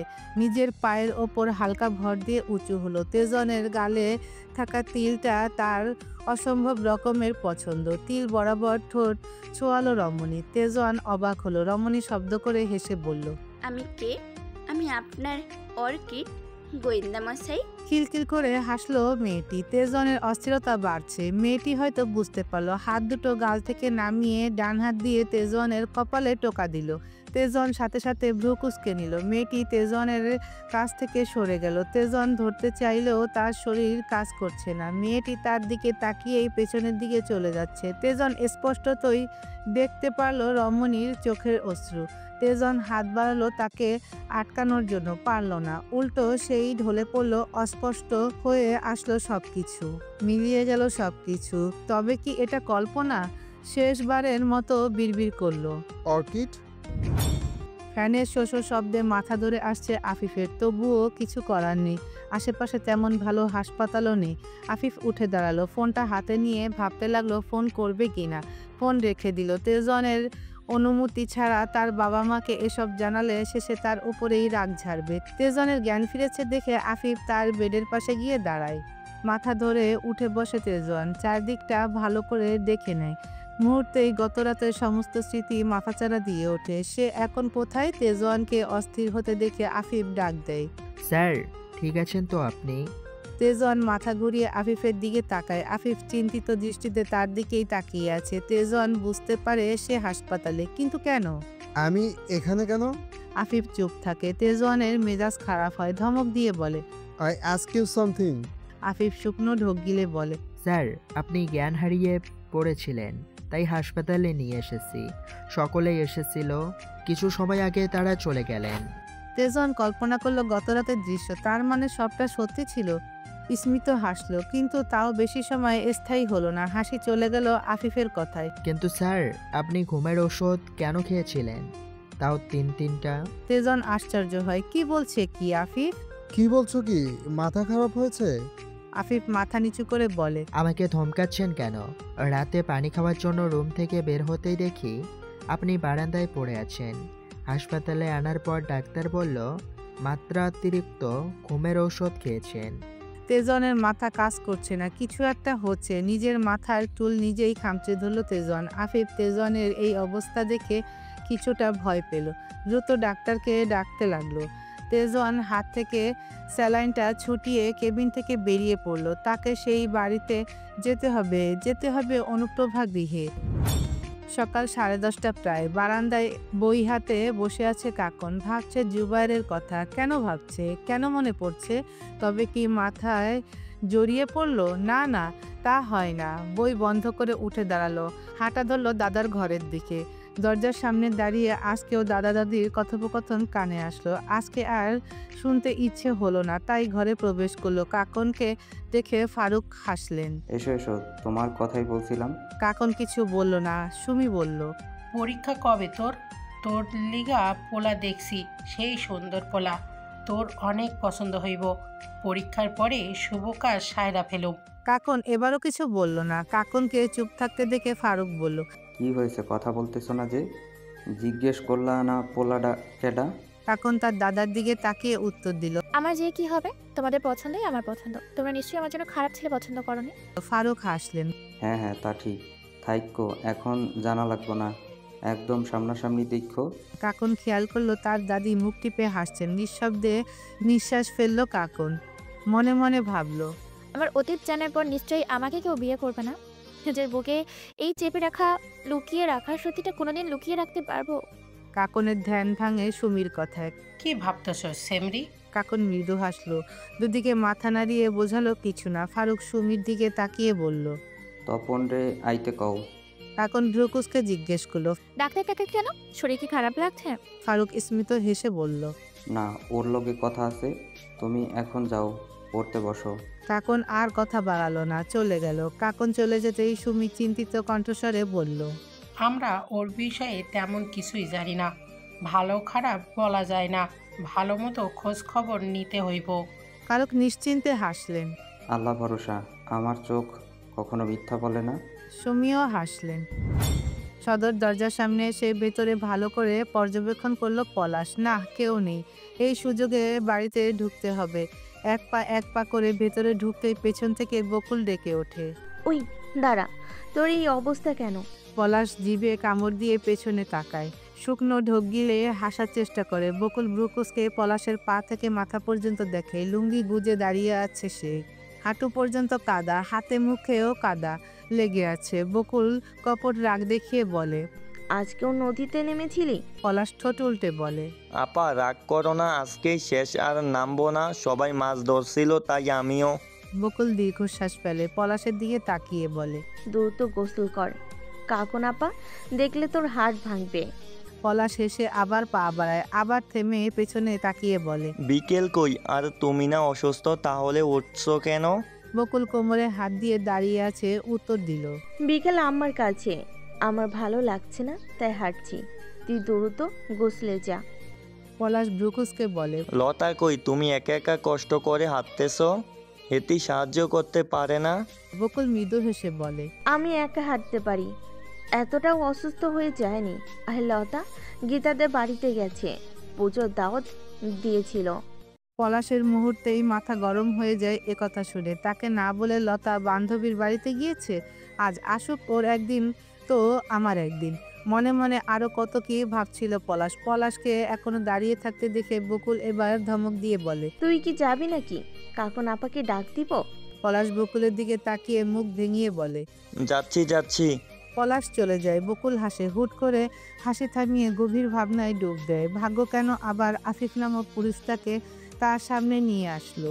কেন এই লোকটাকে একতরফা ভালোবেসে এসেছিল, বলতেও পারেনি, আর আজ আবার সামনে চলে আসলো। এই অনুভূতিগুলোকে সে ঘৃণা করতে চায়। বাবা মার কথায় বিয়ে করলেও ভালোবাসতে পারেনি সেই লোকটাকে। কি করেই বা বাসতো? লোকটা তাকে কম অত্যাচার করেছে? তবুও মানিয়ে নিয়ে চলেছে অনেকটা পথ। মায়াও জড়িয়ে গিয়েছিল বোধহয়। তবে আর আফিফ নামক পুরুষটাকে দেখে সেই পুরনো অনুভূতিটা বেশি রাজ করছে। এটা কি পাপ? এটা কি ভুল হবে হয়তো? অনুপ্রেহা গৃহ অভিশপ্ত নাকি কাল্পনিক, কোনো বিষয় জানা নেই কারো। কেউ বলে সে ভালো, কেউ বলে সে খারাপ। সত্যটা কি জানি না কেউ। রহস্য রহস্য রহস্য, অনেক রহস্য। কেউ বের করতে পারবে না এই রহস্য। ফিরে যাও ছেলে, ভালো চাইলে এখনই পালাও। অনুপ্রভা গৃহের সামনে দাঁড়িয়ে আছে তেজওয়ান। গেটে মস্ত বড় একটা তালা ঝুলানো, বহু পুরনো যুগের তালা, যুগ যুগ ধরে বন্ধ পড়ে আছে হয়তো। কিন্তু কি করে? গত রাতেও তো সে এসেছিল, তখন তো তালা ছিল না, রাস্তায় এত আবর্জনা ছিল না। তাহলে কি সব তার ভ্রম ছিল? ভেবে পাচ্ছে না তেজওয়ান। অস্থির লাগছে প্রচুর। হঠাৎ কেউ পেছন থেকে তেজওয়ানকে উদ্দেশ্য করে বিড়বিড় করে কথাগুলো বলতেই তেজওয়ান পেছনে তাকায়। বয়স্ক এক লোক, দেখে মানসিক ভারসাম্যহীন বলেই মনে হচ্ছে। পরনে লুঙ্গি আর ছিঁড়ে যাওয়া গেঞ্জি। যদি না পালাই? তেজওয়ানের গম্ভীর গলায় শান্ত বাক্য শুনে লোকটা হাসলো, শব্দ করে হাসলো। তেজওয়ান চেহারায় কঠিন ভাব এনে বলে, এখানে কি করছেন আপনি? কে আপনি? লোকটা শব্দ করে হাসতে হাসতে উল্টো দিকে হাঁটা ধরলো। যেতে যেতে বলল, আমি অনুপ্রভার বাবা। তেজওয়ান বিরক্ত হলো। আবুল তাবুল কথা শুনতে ইচ্ছে করছে না তার। অপরদিকে রমণী তার ভ্রম কথাটি ভাবতেই অদ্ভুত রকমের যন্ত্রণা হচ্ছে। মনে হচ্ছে তার আশেপাশে কেউ নেই, সে শূন্য। তেজওয়ান চোখ বন্ধ করে বড় করে শ্বাস নিল। হাঁটা ধরল জমিদার বাড়ির উদ্দেশ্যে। সে এখানে এসবের জন্য আসেনি, এসেছে কেসের জন্য। সেদিকেই মনোযোগী হতে হবে। সময়টা শীতকাল হলেও দুপুরের সময় রোদটা একদম শরীরে এসে বিঁধে, ক্লান্তিও ভর করে দেহে। তাই বোধহয় ঘুমিয়ে গেছে সবাই। কাকন বই হাতে নিয়ে বাড়ির বাইরে ছোট্ট একটা বসার জায়গায় বসলো। উপরে কারুকাজ করা ছাদ। একের পর এক পৃষ্ঠা উল্টে পাল্টে দেখছে, পড়ছে না কিছুই। মনোযোগ ও সেদিকে নেই। বসে বসে ভাবছে কার সাথে তার বিয়ে, কে সে, দাদুর কথা মতো চলবে সে। কিন্তু মন তো মানছে না। আর জুবায়ের, সে কোথায়? যাওয়ার আগে অবশ্যই মোবাইল নাম্বার দিয়ে গিয়েছিল, তবে কল করার সাহস হয়নি। সাহস না, আসলে অস্বস্তি বোধ করছে। কল করেই বা কি বলবে? বলার মতো কি কিছু আছে? কেন কেন কেন কেন জুবায়েরের কথা মনে পড়ছে তার? কি কারণ হতে পারে? বই বন্ধ করে বেঞ্চে হেলান দিয়ে বসলো। উপরের দিকে তাকিয়ে আছে এক দৃষ্টিতে, চোখের পলকও পড়ছে না। অদ্ভুত রকম অনুভূতি হচ্ছে তার। কাকনের ধ্যান ভাঙে মোবাইলের রিংটোনের শব্দ। সোজা হয়ে বসে ফোনটা হাতে নিল। নাম্বারটা দেখে আপনা আপনি মুখে হাসি ফুটে উঠল কাকনের। দ্রুত কল রিসিভ করলো। হ্যালো, কেমন আছিস? ওপাশ থেকে কোনো উত্তর আসলো না। মুহূর্তেই কাকনের হাসি মাখা মুখ চুপসে গেল। দুজনেই নিশ্চুপ। কাকন আবার মুখ খুলল। কথা বলবি না? ওপাশ থেকে কোনো উত্তরই আসলো না। কেটে দিল ওপাশে থাকা ব্যক্তি। কাকন বুঝতে পারলো না, কথা না বললে ফোন কেন করলো। চিন্তা হচ্ছে কাকনের, কোনো সমস্যা হলো না তো। এমন সময় সেই নাম্বার থেকেই একটি SMS আসলো। কাকন দ্রুত চেক করলো। নাহিদ হাসান। কাকন দীর্ঘশ্বাস ফেলল। একটুকু কথাই যথেষ্ট তার জন্য, সম্পূর্ণ বিষয়টি বোঝার জন্য। মনে মনে বিপরীত পাশের ব্যক্তির প্রতি অভিমান হলো। কেন এমন করে? কাকন উঠে দাঁড়ালো। এখনই এতিমখানায় যেতে হবে। নাহিদ নামক ছেলেটাকে ঢাকা পাঠাতে হবে। ছেলেটার বয়স 12। দুর্ঘটনাবশত বাড়িতে আগুন লাগায় ছেলেটির মা বাবা মারা যায়, আর ছেলেটিও দৃষ্টিশক্তি হারিয়ে ফেলে। খুব শীঘ্রই ছেলেটি আবার দেখতে পারবে। ভাবতেই ঠোঁটে হাসি ফুটে ওঠে কাকনের। বিকেল পেরিয়ে সন্ধ্যা, সন্ধ্যাও পেরিয়ে গেছে, রাতের অন্ধকার ছড়িয়ে পড়েছে। এখনো লতা বাড়ি ফেরেনি। রাগে চোখ মুখ লাল হয়ে আসছে পলাশের, শুধু পারছে না তা প্রকাশ করতে। মাজেদার ও খেয়াল নেই, বকুল আর বিকেলকে নিয়ে ব্যস্ত সে, অথচ ছোট মেয়েটার যে পাখা গজিয়ে গেছে সেদিকে লক্ষ্যই নেই কারো। বসার ঘরে বসে বসে এইসবই ভাবছে পলাশ। কাকুনও বাড়িতে নেই। এবার চিন্তা হতে লাগলো পলাশের। উঠে দাঁড়িয়ে বকুলের ঘরের দিকে পা বাড়ালো। দরজার সামনে এসে দেখতে পেল মাজেদা বিকেলকে তেল মালিশ করে দিচ্ছে, আর বকুল পাশেই ঘুমাচ্ছে। পলাশ চোখ মুখ শক্ত করে ভেতরে ঢোকে। পলাশকে আসতে দেখে মাজেদা আহ্লাদে আটখানা হয়ে বিকেলের দিকে তাকিয়ে বলল, দেখো দেখো কে আইছে, মামা আইছে তোমার, আমার চাঁদের টুকরা। লতা কই আজকে কালকে বাড়ি থাইকা বের হইছে? পলাশের কথাই হুঁশ আসে মাজেদার। আসলেই তো ভুলে গেছে। মুহূর্তেই চিন্তার ছাপ ফুটে ওঠে চেহারায়। বিকেলকে বিছানায় শুইয়ে দিয়ে পলাশের সামনে এসে দাঁড়ায়। বাবারে, আমার একদম মনেই ছিল না। আসলেই তো এত রাত হইয়া গেল এখনো আসতাছে না কেন? সন্ধ্যার পর তো লতা কোথাও থাকে না। আল্লাহ, আমার একেবারে খেয়াল আসিল না বাবা। তোর চাচাও বাড়িত নাই, ঢাকা গেছে। এত সময় যে রাগটা মস্তিষ্ক দখল করে রেখেছিল, মুহূর্তেই তা বদলে গিয়ে চিন্তায় পরিণত হলো। সত্যি কখনো এমন করে না লতা, কিন্তু আজ পলাশ আর দাঁড়ায় না। দৌড় লাগায় বাড়ির বাইরের দিকে। রাস্তা দিয়ে দৌড়ে যাচ্ছে গীতাদের বাড়ির উদ্দেশ্যে। বাজারের মোড়ে আসতেই চায়ের দোকানে বসে থাকা মুরব্বীদের কথোপকথন কানে আসে পলাশের। শুনছনি হিন্দু বাড়িতে গীতারে নাকি পাওয়ান যাইতেছে না? তার কথার পরিপ্রেক্ষিতে আরেকজন বলল, হ্যাঁ হ্যাঁ হইতেই পারে। শুনলাম বিকেলে নাকি ওই যে জমিদার বাড়ির রহমতের মাইয়া আর ওই মাইয়া বের হয়ে বাড়ি থেকে এখনো খবর নাই। এসব কথা শুনে পলাশের পা জোড়া বরফের মতো জমে যায়। সে জানে লতা বা গীতা কেউ এসবে জড়াবে না, কিন্তু পলাশের মনে উকি দিচ্ছে ভয়ঙ্কর বিপদের সংকেত। আর এক মুহূর্ত দাঁড়ালো না, আবার দৌড় লাগালো। গীতাদের বাড়িতে যেতে হবে, জানতে হবে সব, এই ভেবে আবার দৌড় লাগালো। হঠাৎ কারো সাথে ধাক্কা লাগে পলাশের। কিছুটা পিছিয়ে যায় পলাশ। ভালো করে তাকিয়ে দেখে এটা লতা।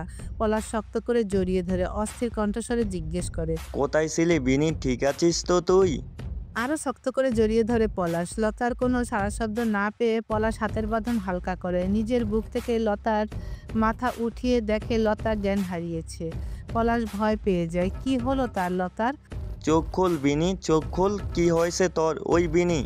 লতার জ্ঞান ফিরছে না। পলাশ কি করবে কি ভাবতে ভাবতেই লতাকে কোলে তুলে নেয়। তারা বাজারের কাছাকাছি ছিল, তাই দ্রুত বাজারে গিয়ে একটি ভ্যানে লতাকে শুইয়ে দেয়। চাচা হাসপাতালে চলো দ্রুত।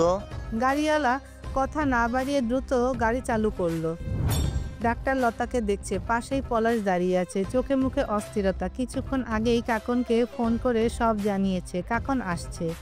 ডাক্তার লতার মাথায় 4টা সেলাই দিয়ে ব্যান্ডেজ করে দিল। পলাশের দিকে একটি কাগজ এগিয়ে দিয়ে বলল, মাথা ফেটেছে কি করে? পলাশ কাগজটা হাতে নিয়ে দেখলো ঔষধের লিস্ট। ডাক্তারের কথা তার কানেই যায়নি, উল্টো নিজেই প্রশ্ন করলো, জ্ঞান ফিরবে কখন? ডাক্তার একবার লতার দিকে তাকিয়ে আবার পলাশের দিকে তাকালো। ওষুধ দিয়েছি, একটু পরেই জ্ঞান ফিরে আসবে। ওষুধগুলো নিয়ে আসো। পলাশ গম্ভীরভাবে তাকিয়ে আছে লতার ঘুমন্ত মুখের দিকে। কাগজটা ডাক্তারের কাছে দিয়ে বলে, আমি ওকে রেখে যাচ্ছি না, অন্য কাউকে দিয়ে আনাও। ডাক্তার দীর্ঘশ্বাস ফেলল। এই ছেলেটাকে সে ভালোভাবেই চেনে।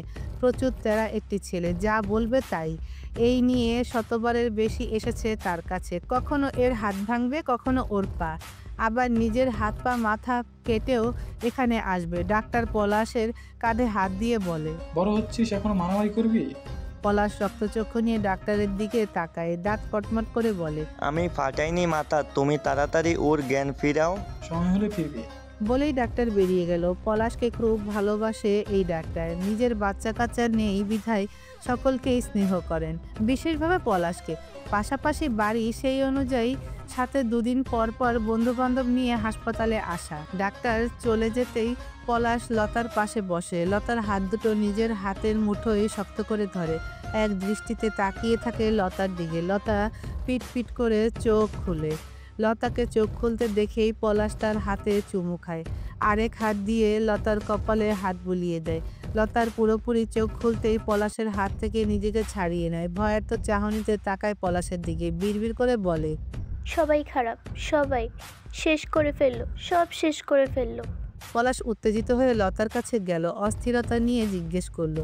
কি হয়েছে বিনি, বল আমাকে জান, এমন করছিস কেন বল। লতা পিছিয়ে গেল।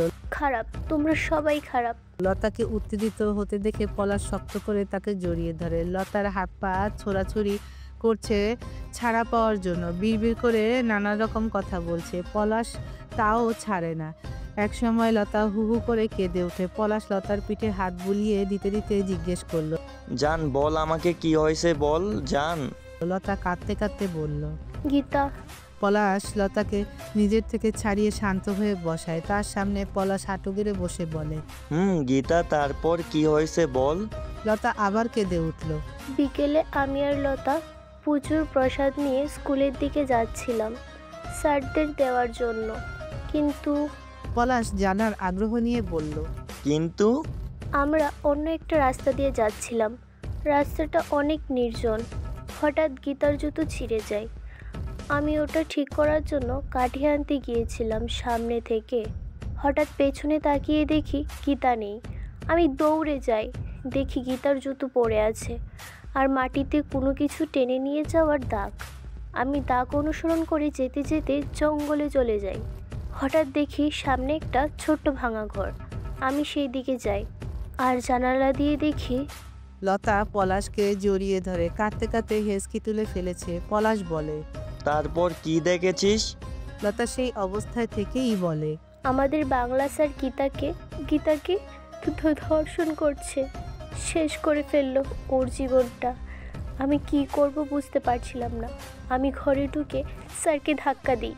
সে আমাকে দেখে কুৎসিতভাবে হাসলো। ততক্ষণে গীতাও জ্ঞান হারিয়েছে। স্যার আমার চুলের মুঠি ধরে দেওয়ালে বারবার আঘাত করে আর গাল চেপে বললে, একসাথে দুজনেরই পাইয়া গেলাম। স্যার ভেবেছে আমি জ্ঞান হারিয়েছি। আমি বসে পড়তেই সে আমাকে ছেড়ে দিয়ে আবার গীতার কাছে যাই। তখনও আমার জ্ঞান ছিল। আমি লুকিয়ে কোনো রকমে বেরিয়ে আসি। উল্টাপাল্টা রাস্তা ধরে আমি পালিয়ে এসেছি। লতা কাঁদছে। পলাশ রক্তচক্ষু নিয়ে সামনের দিকে তাকিয়ে আছে। এই চোখের দৃষ্টি মুহূর্তেই সব জ্বালিয়ে ছারখার করে ফেলতে পারে। পলাশ মাথা তুলে তাকায়। তোরে ছোঁয়ার সাহস হয় কেমনি ওই জানোয়ারের বাচ্চা, আমি ওর খুন করমু। লতা পলাশের হাত শক্ত করে ধরে বলে, গীতা, ওর কি হবে? আমি ওরে বাঁচাতে পারিনি। আমি অপরাধী, আমি একটা ভীতু। আমি ওরে ফালাই রেখে চলে আসছি। পলাশ লতার চোখে পানি মুছে দেয়, দুহাতে ঠোঁট ছুঁয়ে বলে, তোর কোনো দোষ নাই, শালার মরণের টান উঠছে, আমি যাইতেছি। বলেই লতার হাত ছেড়ে বেরিয়ে যায় পলাশ। লতার পেছন থেকে ডাকলেও শোনে না পলাশ। এবার ভয়টা আরো বেড়ে গেল লতার। কি হবে এবার? সকাল 9:30। লতার মাথায় হাত বুলিয়ে দিচ্ছে কাকন। সবটাই শুনেছে পলাশের মুখে, তাই লতাকে আর এসব নিয়ে জিজ্ঞেস করেনি। ঘণ্টাখানেক আগে পুলিশ এসেছিল। কেসও করা হয়েছে লতিফের নামে। লোকটা পালিয়েছে রাতে। পলাশ দলবল নিয়ে গিয়েছিল ধরতে, কিন্তু পায়নি। মাজেদা রহমত দুজনেই এসেছিল। কাকনই তাদের থাকতে দেয়নি, সেই থেকে গেছে। লতা অতিরিক্ত ভয়ে ঘুমের মাঝেও কেঁপে কেঁপে উঠছিল, তাই ডাক্তার ঘুমের ওষুধ দেয়। তাই এখনও ঘুমাচ্ছে লতা। ফোনের রিংটন কানে আসতেই লতার মাথা থেকে হাত সরিয়ে ফোনটা হাতে তুলে নেয়। অচেনা নাম্বার। কাকন রিসিভ করে। জি, কে বলছেন? ওপাশ থেকে নিচু স্বরে শব্দ আসলো, আমি জুবাইর। কাকন চমকালো, বসা থেকে দাঁড়িয়ে যায়। আপনি? জুবাইর কিছু সময় চুপ থাকে, তারপর বলে, আমি আজকে ফিরে আসছি। যদি কিছু মনে না করেন তো আমি কি আমার বোনকে সাথে আনতে পারি? কাকন অজান্তেই হাসে। অজানা এক ভালো লাগা কাজ করছে তার। আসলে আমার বোনটা একটু অসুস্থ, তাই যদি। কাকনের ধ্যান ভাঙে। জুবাইরের কথা শেষ হওয়ার আগেই বলে ওঠে, কোনো সমস্যা নেই, আপনার বোনকে নিয়ে আসুন। ধন্যবাদ। বলেই জুবাইর ফোন কেটে দিল। কাকনের কাছে বিষয়টা অস্বাভাবিক লাগছে। জুবাইরের কণ্ঠস্বরে অস্বস্তি প্রকাশ পেয়েছে। সে কি কোনো সমস্যায় আছে? আপা? কাকন পেছনে তাকায়। লতার ঘুম ভেঙেছে। কাকন গিয়ে চেয়ারে বসে। লতা আস্তে আস্তে উঠে বসে। এখন কেমন লাগছে? লতা মাথা নাড়ায়। কিছু একটা মনে পড়তে অস্থির হয়ে কাকনকে জিজ্ঞেস করে, আপা গীতা কোথায় আছে? ও ঠিক আছে তো? কাকন লতার চোখের দিকে তাকায়। গভীর ভাবনায় ডুবে গেছে কাকন। লতার নজরে পড়ল কাকনকে অস্থির দেখাচ্ছে। কাকন বড় বড় করে শ্বাস নিয়ে উঠে দাঁড়ালো, কিছু একটা বিড়বিড় করছে। লতা কিছুটা ভয় পেয়ে যায়, বেড থেকে উঠে কাকনের কাঁধে হাত রেখে বলে, আপা কি হয়েছে তোমার? তুমি এমন করছো কেন?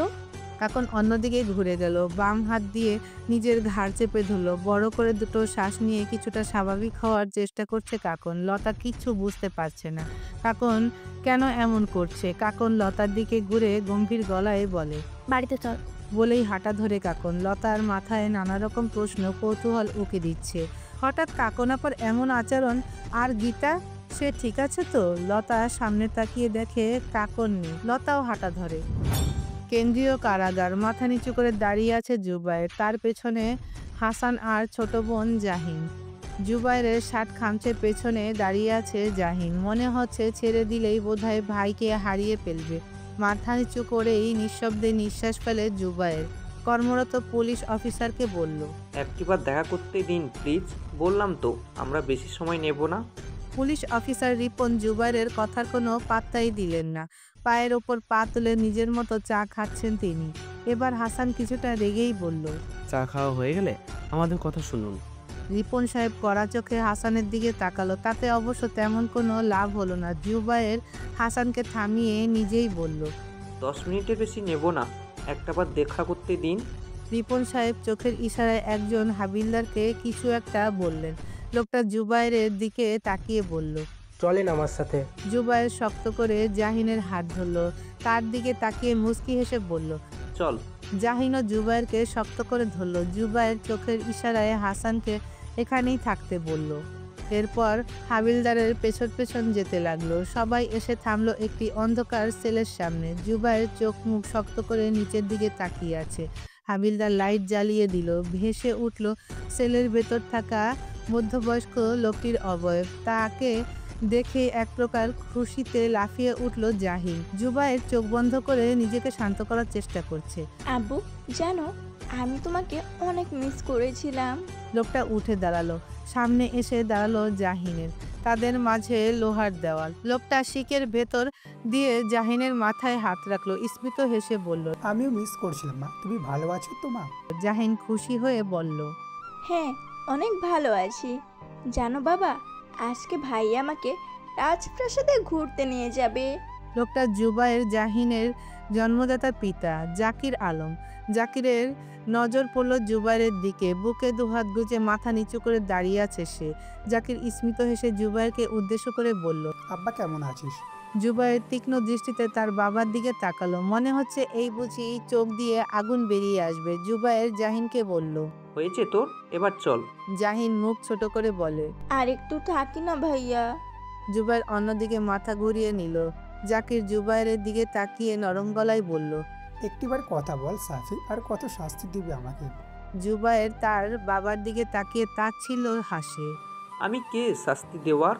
তবে আপনি যা করেছেন তার শাস্তি আল্লাহ আপনাকে দেবেই। আর দয়া করে সাফি বলে ডাকবেন না, সেই অধিকার আপনি আজ থেকে 14 বছর আগেই হারিয়েছেন। কথাগুলো বলেই জুবায়ের জাহিনের হাত ধরে তাকে নিয়ে চলে যায়।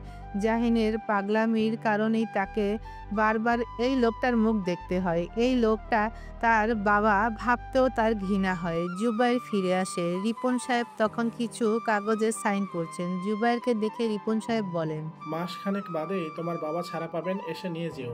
জুবায়ের কিছু বলল না। হাসান বলল, ঠিক আছে আজকে আসছি। তিনজনই বেরিয়ে আসে। জাহিন মুখ ফুলিয়ে রেখেছে। হাসান জাহিনের দিকে তাকিয়ে বলল, কি হয়েছে জাহিন, রাগ করে আসো কেন? জাহিন জুবায়ের কাছ থেকে হাত ছাড়িয়ে নিয়ে বলে, আমাকে আব্বুর সাথে একটু কথাও বলতে দিল না।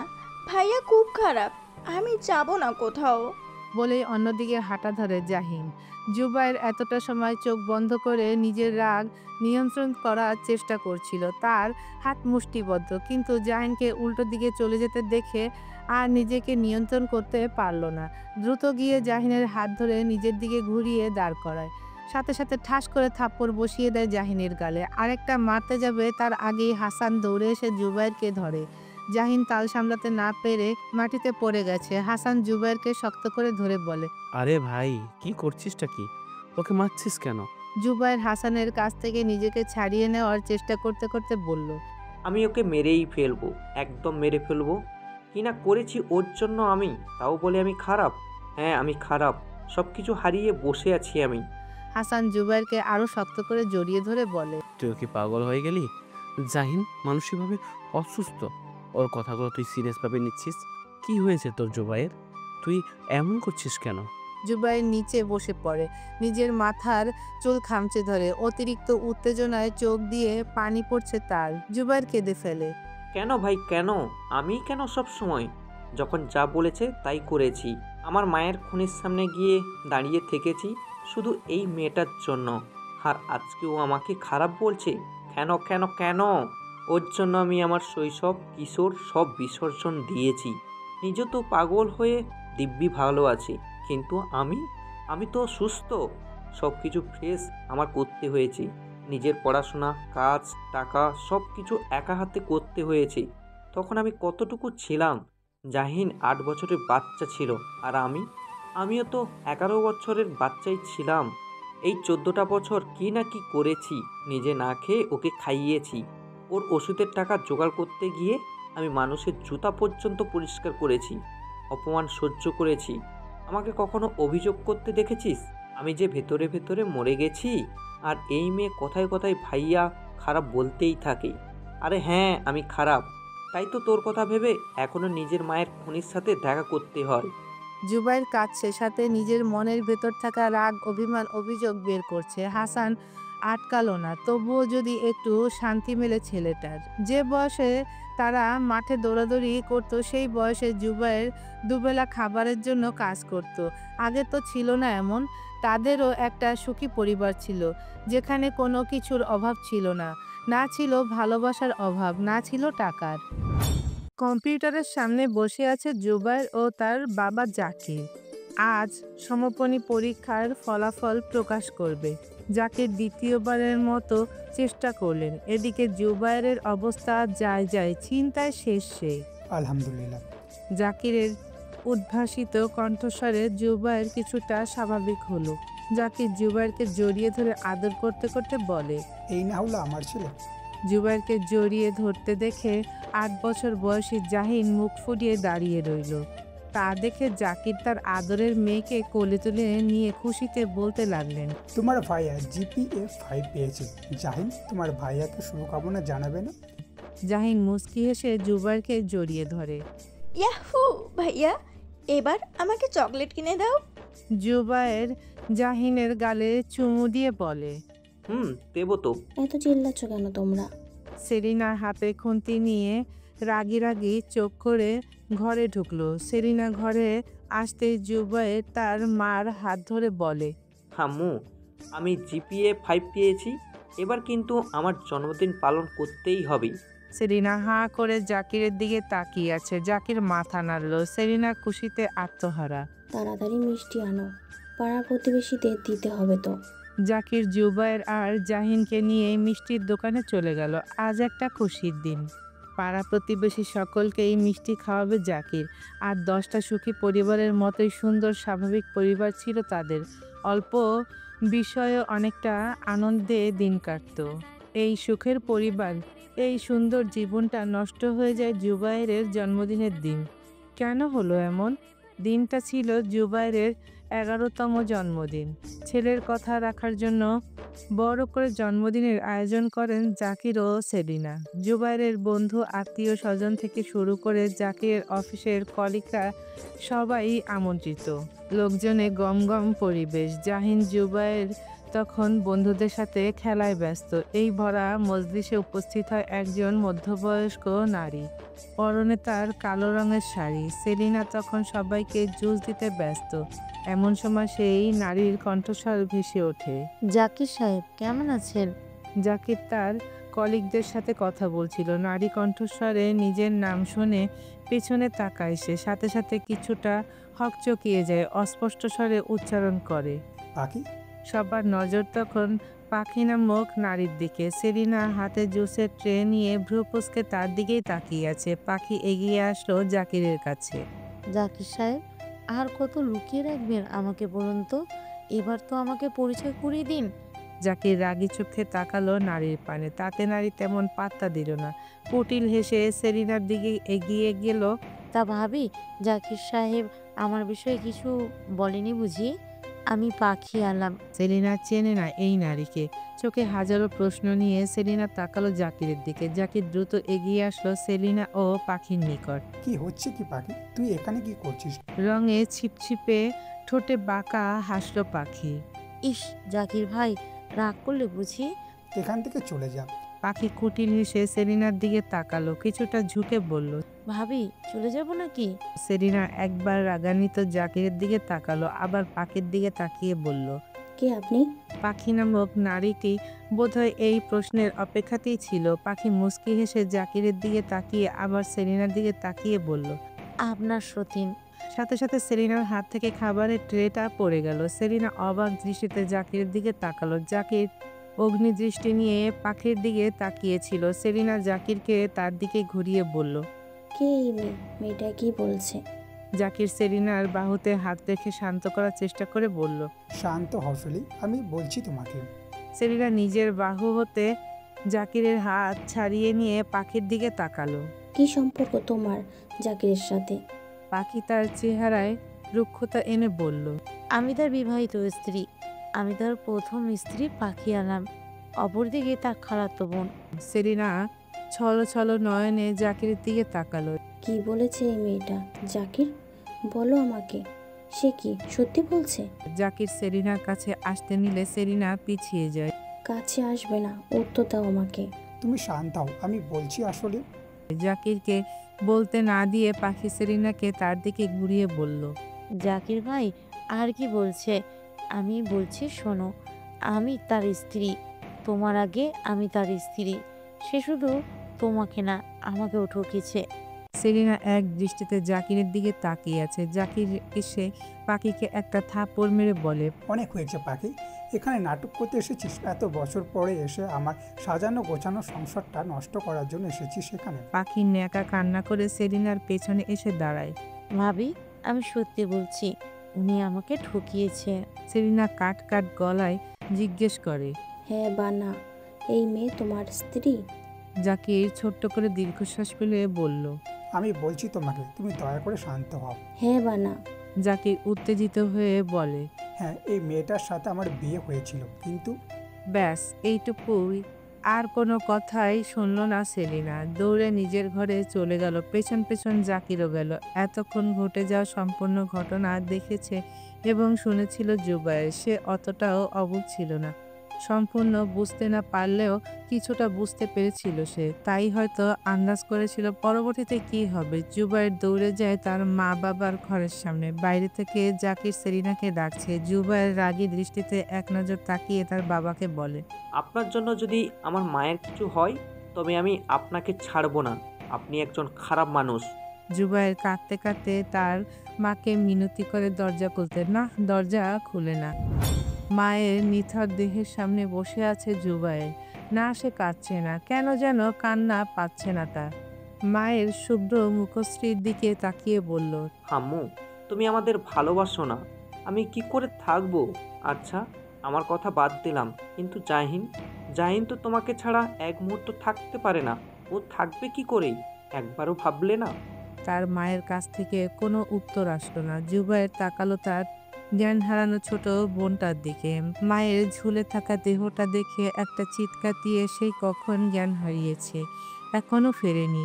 এক বৃদ্ধ লোক এসে জুবায়ের মাথায় হাত বুলিয়ে দিতে দিতে বলল, তোমার বাবা তো আসতেছে না, এবার তো লাশ দাফন করতে হবে। আমার কোনো বাবা নেই, দাফনের ব্যবস্থা করুন। মায়ের লাশের দিকে তাকিয়ে অনুভূতি শূন্য হয়ে কথাগুলো বলল জুবায়ের। লোকটিও আর না করলো না।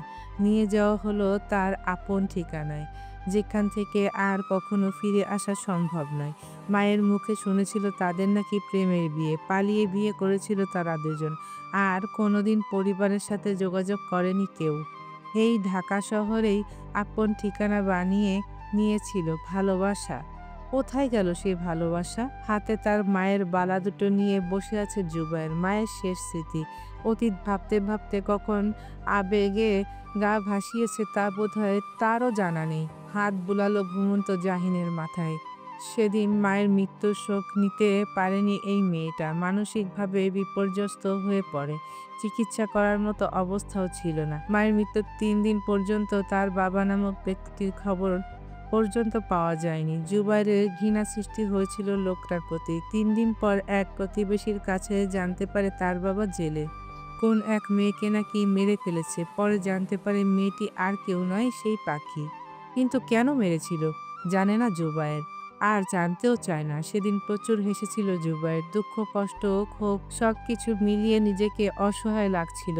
সবকিছুর পরেও স্বাভাবিক থাকতে হয়েছে জাহিনের জন্য।